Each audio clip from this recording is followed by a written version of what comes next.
Hi everyone! In this presentation, I'll be comparing the expectations people had in medieval times with the expectations many Americans have today. I'll look at how people imagined their choices, their opportunities, and what they believed they could accomplish in life. Even though these two time periods are so different, the comparison shows a lot about how society changes over time. Society, most people were born into a certain class, and that determined almost everything about their future. The four main groups were the church, the nobility, the artisans, and the serfs. People didn't expect to move up or change their life, really. Life was shaped by religion, tradition, and the expectations of the family or the Lord they served. The choices were very limited, and people focused only on survival, duty, and faith.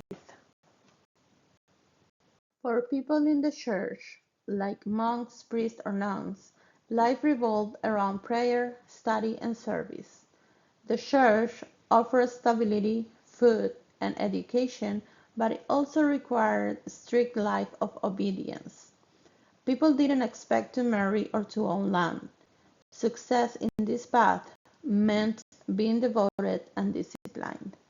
It wasn't about personal freedom, but about serving God and the community. Members of the nobility had more privileges, but their lives were still shaped by duty and expectation. They were expected to defend the Lord's land, fight in wars, and manage their estates. Marriages were arranged to strengthen alliances. Their lives were safer in terms of comfort, but also risky because of warfare. They didn't choose their careers, they inherited them. Artisans learned a craft like blacksmithing, weaving, or baking. Once they started that job, they expected to do it for life. Serfs had even fewer choices. They worked the land and owed labor to their lord. Most serfs never traveled far from their village.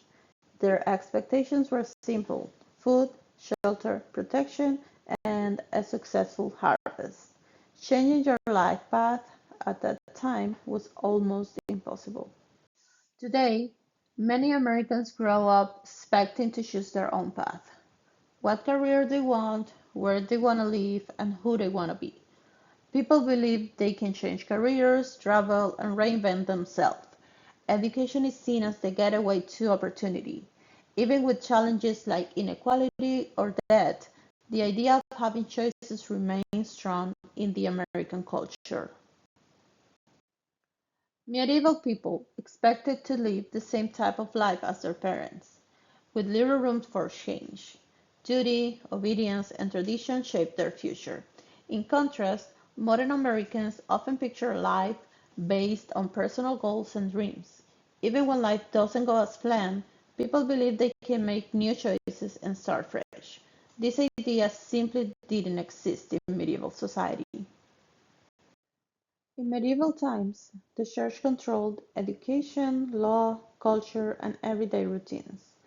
Today, institutions like public schools, universities, government, and technology shape our choices. This modern system offers more freedom, but also add pressure, like expectations to succeed academically or professionally. Both societies relied on institutions, but the goals and expectations are really different. Medieval people imagined a future that was stable but restricted. They expected to live as their parents did. Today, people imagine a future full of possibilities. Americans expect movements, new jobs, new places, new achievements. Even though life can still be tough, they believe that anything is possible. Is a major cultural difference from medieval times. To wrap up, medieval expectations were shaped by birth, tradition, and religion, while modern expectations are shaped by personal freedom, education, and independence. People today imagine a wider future, full of choices. Looking at both periods helps us understand how societies shape people's hope, opportunities, and dreams. Thank you for listening.